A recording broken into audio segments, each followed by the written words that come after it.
I'm Stephen Beale, and I'm here today to go over the importance of your credit score. By a show of hands, how many people in the room have checked your credit score in the last year? Alright, quite a few hands. Now, out of those, how many of you actually understand what makes up that score?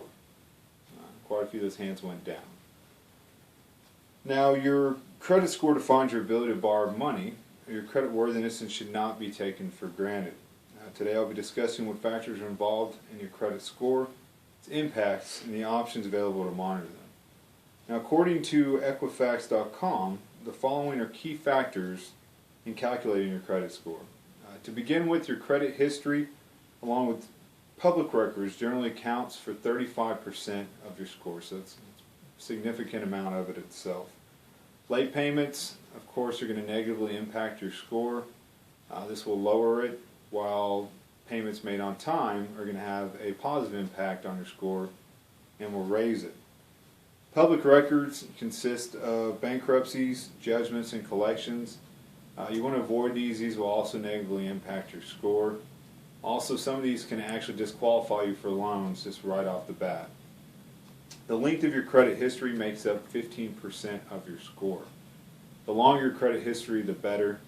To give you an idea how this works, let's say you have a home loan, a car loan, and a credit card. You've had your house for 10 years, your car for 4, your credit card for 1. That's a total of 15 years. You divide it by 3. It's going to give you 5 years average credit. Again, the longer the better. New accounts and increase go hand in hand. These make up 10% of your credit score.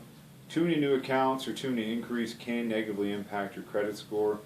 A lot of times, if you're going to purchase a home, they'll actually tell you not to open any new accounts or to apply for anything until you've actually closed on your home loan, because that can actually change the terms of the loan you're applying for.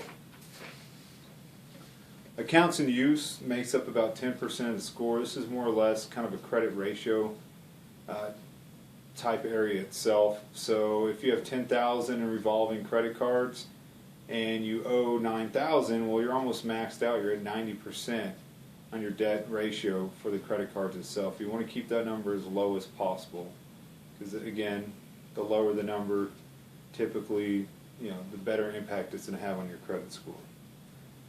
The other part I wanted to talk about today is the actual impacts of the credit score itself. Jobs would be one thing. Some jobs check your credit, so if you're going to work at let's say a bank, and you have a bankruptcy, that could actually disqualify you from certain positions with the bank itself. I'd say the most important aspect and impact is going to be the rate you actually pay. So being an auto loan, a credit card, a home loan, even your insurance, this is all affected by your credit score and what rate you're going to pay. By using www.finaid.org, I came up with some charts and some numbers just to give you an idea of how big of an impact that's actually going to have. What this is based off is $150,000 30-year fixed home loan at 4.25%, 6%, 9%. So I've listed the payments. So it's a substantial jump going from $737 to $899 to $1206. Again, we left the change off.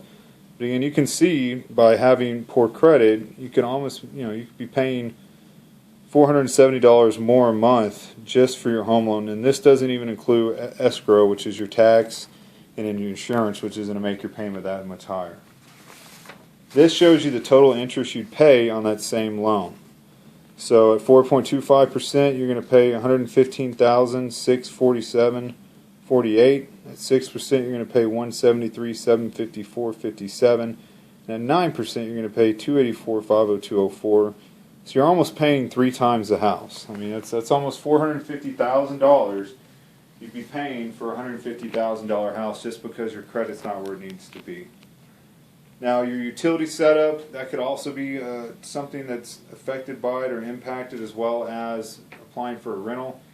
If you have poor credit, typically your deposit is actually going to be a little bit higher in these scenarios than it would be if you don't.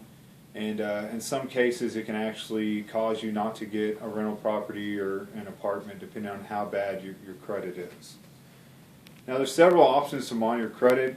You can use the 3 credit bureaus, Equifax, TransUnion, and Experian. You can actually visit their website and request a free report annually. You can also use credit monitoring sites like Credit Karma, Free Credit Report, or AnnualReport.com. These are really good as well. Identity theft protection sites, they actually generally cost something. They're going to give you, copies of your credit reports, but if something happens, somebody tries to steal your identity, they have insurance they're going to actually back you with. So, that's a good thing to have. Chances of your identity getting stolen these days is a lot higher than it used to be in the past with everything being online. So today we've covered the importance of your credit history, factors involved in the score and its direct impact, and options we have to monitor it. After this presentation, my goal is that everyone here has gained knowledge on the importance of maintaining a good score and now has the tools to accomplish it. Thank you.